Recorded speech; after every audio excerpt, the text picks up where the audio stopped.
Hello दोस्तों, तो आज हम बात करने वाले हैं डॉक्टर रेड्डी लेबोरेटरीज लिमिटेड के बारे में। इसके अंदर आज जानेंगे कि इस कंपनी के अंदर क्या इश्यूज़ हो गए हैं जिसके कारण कंपनी काफ़ी समय से नीचे की तरफ हमें जाती हुई दिख रही है। तो दोस्तों, ऐसा किन कारणों से हो रहा है आज वो कारण जानेंगे। और कंपनी के अंदर हमें बने रहना है, कंपनी के अंदर हमें होल्ड करना है, या कंपनी के अंदर हमें सेल करना है, या कंपनी के अंदर हमें पूरा ही बाय करके चलना है आगे। तो दोस्तों, किस तरीके से हमें कंपनी के अंदर स्ट्रेटेजी हम अपनाएंगे आज कि किस तरीके से कंपनी के अंदर हमें बने रह के चलना है। तो आज हम काफ़ी अच्छी इन्फॉर्मेशन गेट करने वाले हैं और आपको बताने वाला हूं। दोस्तों, अगर चैनल पर नए हो तो सब्सक्राइब कर देना, लाइक कर देना, और आगे हम बढ़ते हैं। अभी अगर बात करें कंपनी के गिरने की, तो कंपनी अपने ऑल टाइम हाई से 10% तक नीचे गिर चुकी है दोस्तों।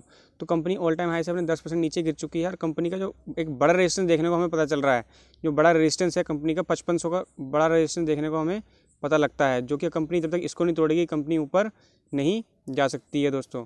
तो आप देखते हो 5500 का रेजिस्टेंस एक बड़ा महत्वपूर्ण इसका रेजिस्टेंस है, जो कि आपको देखना बहुत आवश्यक है। बात करें इसके हम सपोर्ट की, तो दोस्तों सपोर्ट इसका है हम 4500 का लेवल काफ़ी अच्छा इसका सपोर्ट है, जो कि बना हुआ है। कंपनी बार बार वहाँ पे टच करती है और वहाँ पे अभी कंसोलिडेट करने की कोशिश कर रही है, जिसका मतलब कंपनी यहाँ पे होल्ड करने की कोशिश कर रही है। यहाँ पे एक जोन बना रही है, अपना टाइम करेक्शन कंपनी यहाँ पे दे रही है आपको। तो तो इसका ये एक सपोर्ट देखने को मिलता है 4000 के पास, सॉरी 4500 के पास। तो वहीं अगर इसका दूसरा सपोर्ट देखें तो दूसरा सपोर्ट कंपनी का हमें पता लगता है 4000 के पास। तो दोस्तों, ये 4000 का सपोर्ट ये है। कंपनी का लॉन्ग टर्म का चार्ट देखें तो काफ़ी ज़्यादा वोलेटाइल हमें कंपनी के अंदर देखने को पता लगता है। मगर कंपनी का अगर लॉन्ग टर्म का ट्रेंड देखा जाए तो ट्रेंड काफ़ी अट्रैक्टिव है। आप यहाँ पे देख सकते हो ट्रेंड अप स्लोप में जाता हुआ दिख रहा है, मगर काफ़ी ज़्यादा इसके अंदर वोलेटाइल देखने को हमें पता चलता है।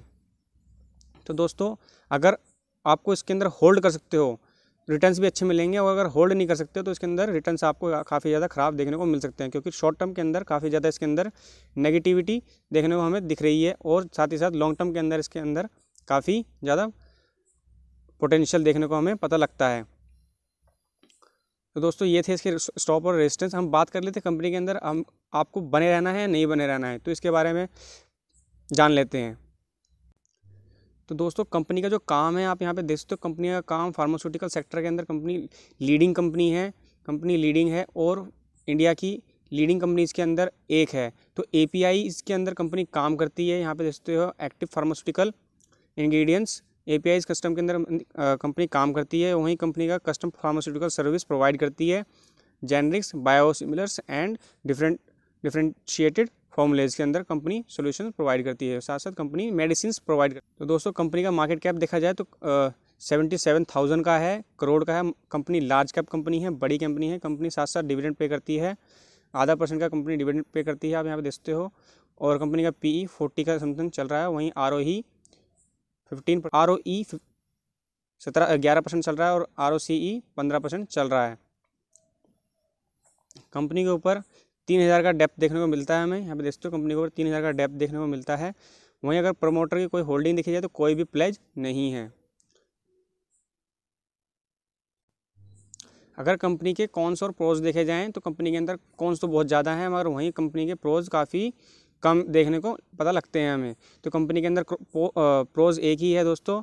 कंपनी अपना हेल्दी डिविडेंड पे करती है, 19% कंपनी डिविडेंड पे करती है। वहीं साथ साथ देखा जाए तो कंपनी अपने बुक वैल्यू से 4 टाइम्स ज़्यादा ट्रेड कर रही है। एक दूसरी बात, कंपनी की जो ग्रोथ सेल्स ग्रोथ है वो काफ़ी कम है, 4% है। और कंपनी का जो रिटर्न ऑन इक्विटी है वो भी काफ़ी कम देखने को हमें दिखता है यहाँ पे। तो कंपनी का जो रिटर्न ऑन इक्विटी है काफ़ी 3 साल से काफ़ी कम चल रहा है, जिसकी वजह से कंपनी के अंदर एक ये नेगेटिविटी दिखने को मिलती है। कंपनी अपने सेक्टर के अंदर दूसरे नंबर पे आती है, आप यहाँ पे देख सकते हो। कंपनी अपने सेक्टर में दूसरे नंबर पे आती है। सन फार्मा के बाद कंपनी लार्ज कैप कंपनी के अंदर दूसरे नंबर पे आती है। वहीं इसके नीचे सिप्ला है। तो दोस्तों, कंपनी के अंदर काफ़ी वोलेटाइजेशन काफ़ी ज़्यादा है, अप एंड डाउन और डिप्स ज़्यादा देखने को मिलते हैं, जिसके अंदर कंपनी के अंदर एक हाई रिस्क देखने को हमें पता लगता है। दोस्तों, कंपनी की अगर बात करें सेल्स एंड प्रॉफिट की, तो किस तरीके से कंपनी के सेल्स, प्रॉफिट और एक्सपेंसेस बढ़ रहे हैं, घट रहे हैं, तो हमें बात कर लेते हैं। जैसे कि कंपनी की सेल्स बढ़ तो रही है, मगर साथ साथ कंपनी के कहीं ना कहीं हमारे एक्सपेंसेस भी बहुत ज़्यादा तेज़ी से बढ़ते हुए नज़र आ रहे हैं। तो ये एक नेगेटिव पॉइंट है। कंपनी के अंदर एक्सपेंसेस कंटिन्यूसली इंक्रीज़ होते हुए जा रहे हैं। कंपनी इसके बारे में कोई भी पॉजिटिव साइन देती हुई हमें नहीं दिख रही है। तो कंपनी के अंदर इस बारे में मैनेजमेंट के ऊपर काफ़ी ज़्यादा नेगेटिविटी देखने को पता चलती है, जिससे कंपनी अपने मैनेजमेंट से अपनी एक्सपेंसेस को कम नहीं कर रही है। तो एक नेगेटिव पॉइंट है जिसकी वजह से कंपनी के प्रॉफिट्स घट रहे हैं। तो दोस्तों काफ़ी ज़्यादा नेगेटिव बात है। अगर हम इसके प्रॉफिट्स देखें तो वहीं कंपनी के प्रॉफिट्स भी काफ़ी तेज़ी से ना बढ़ करके काफ़ी स्लो बढ़ रहे हैं। आपको पहले इसके अंदर पॉइंट बताया था कि इसकी जो ग्रोथ हो रही है उसकी प्रॉफिट्स ग्रोथ काफ़ी कम से काफ़ी स्लो हो रही है, जिसकी वजह से कंपनी के ऊपर डेप्थ भी है। 3,000 का कंपनी के ऊपर डेप्थ है, तो उसका टैक्सेस भी कंपनी को देना पड़ता है। तो हर साल कंपनी उसके ऊपर टैक्सेस आपको टैक्सेस कंपनीज को देती है, जिसकी वजह से कंपनी के प्रॉफिट्स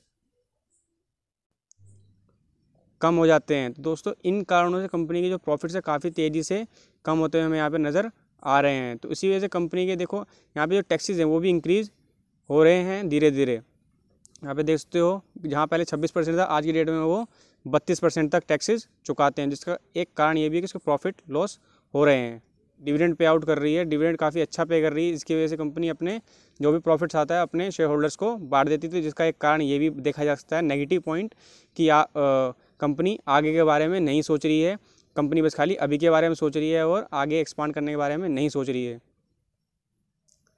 अगर कंपनी की बात करें हम यहाँ पे प्रॉफिट्स कैसे ग्रोथ हो रहे हैं, तो पिछले 10 साल के अंदर कंपनी ने मात्र 7% से रिटर्न्स दिए हैं। वहीं अगर देखा जाए तो एक साल के अंदर 22% रिटर्न, बहुत कम रिटर्न्स कंपनी प्रॉफिट के अंदर रिटर्न्स बहुत कम कर रही है। वहीं अगर शेयर्स होल्डर्स को देखा जाए, शेयर होल्डर को किस तरीके से कंपनी ने रिटर्न्स दिए हैं, तो पिछले 10 साल के अंदर 11% से 5 साल के अंदर 9%, वहीं 3 साल के अंदर 22%, एक साल के अंदर 14% कंपनी ने रिटर्न्स दिए हैं। अगर देखा जाए आज की डेट देखा जाए तो माइनस के 14% कंपनी ने रिटर्न्स निकाल के आपको दिए हैं। तो इसका कोई तुक नहीं बन रहा कि कंपनी आगे अपने एक्सपांड करने के कोशिश कर रही है। दोस्तों काफ़ी नेगेटिविटी कंपनी के अंदर भरी पड़ी है। अगर बात करें कंपनी के रिजर्व्स की, तो कंपनी के पास रिजर्व्स काफ़ी अच्छा है, मगर उस अच्छे रिजर्व्स को कंपनी कहीं पे भी अच्छा खासा यूज़ करने में नहीं लगा रही है। और दूसरी बात, कंपनी की लायबिलिटीज़ भी कहीं ज़्यादा बढ़ती जा रही हैं। साल दर साल कंपनी की लायबिलिटीज़ इंक्रीज़ होती हुई हमें नज़र आ रही है, जिसका एक ये भी कारण है कि कंपनी उनके ऊपर भी टैक्सेस दे रही है, जिसका कारण कंपनी के ऊपर लायबिलिटीज़ ज़्यादा हैं और कंपनी के एसेट्स मैनेजमेंट के ऊपर ज़्यादा से ज़्यादा उसको एक्सपेंडिचर करने पड़ रहे हैं। तो दोस्तों एक्सपेंडिचर होते हैं तभी कंपनी के प्रॉफिट्स कम हो जाते हैं, तो इसका कारण उसके ग्रोथ पे पड़ता है। तो दोस्तों अगर बात करें कंपनी के शेयर होल्डिंग पैटर्न की, कंपनी के अंदर प्रमोटर्स ने अपने पास कितना स्टेक ले रखा है, तो प्रमोटर्स ने अपने पास 26% समथिंग स्टेक ले रखा है। वहीं एफआईआईज ने अपना 27% स्टेक ले रखा है और डीआईज ने अपना 21% स्टेक ले रखा है। पब्लिक के पास स्टेक बहुत कम है, 12% मात्र स्टेक पब्लिक के पास है। जिस कंपनी के अंदर पब्लिक कम रहती है उस कंपनी के अंदर पैनिक सेलिंग होने के चांसेस दोस्तों बहुत ज़्यादा कम हो जाते हैं। तो ये इसके अंदर प्लस पॉइंट है कि कंपनीज़ की जो कंपनीज़ की जो होल्डिंग्स है वो काफ़ी बड़े हाथों के पास है। तो ये हमें देख के चलना चाहिए कि कंपनी के अंदर ट्रस्टेबल प्रमोटर्स ज़्यादा हैं, ना कि आपके पास अनप्रिडिक्टेबल जो कि किसी भी वजह से आपको छोड़ के निकलने वाले शेयर होल्डर्स बहुत कम हैं।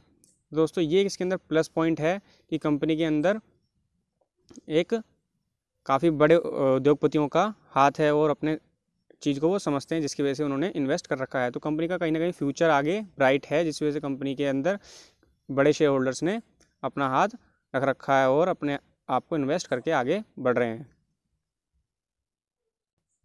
तो दोस्तों बात करें अगर कंपनी के कंक्लूज़न की, तो कंक्लूज़न हमारा निकल के ये आता है कि कंपनी के अंदर अगर लॉन्ग टर्म का इन्वेस्टर है तो वो उसके अंदर बना रह सकता है, और अगर शॉर्ट टर्म का ट्रेडर है तो इसके अंदर से निकलने के बारे में सोच सकता है, क्योंकि कंपनी कभी भी अपने ऑल टाइम हाई से, आप यहाँ पे देखते हो ऑल टाइम हाई से कभी भी अपना 50% डाउन हो सकती है। तो दोस्तों कंपनी के अंदर इतना अगर आप लॉस झेल सकते हो तो आप इसके अंदर बने रह सकते हैं। अगर लॉस इतना नहीं दे सकते हो तो आप इसके अंदर से निकलने के बारे में सोच सकते हैं। क्यों? कंपनी काफ़ी ज़्यादा वॉलेटाइल है, मैंने आपको इसके बारे में पहले बता दिया है। दूसरी बात, अगर आपको भी बाइंग करना है तो यहाँ पे बाइंग के कुछ लेवल हैं। पहला लेवल है आपका 4,000 का लेवल, आप यहाँ पे देख सकते हो 4,000 का लेवल काफ़ी अच्छा लेवल है, सबके ऊपर आप बाइंग लेवल अपना सेट कर सकते हैं।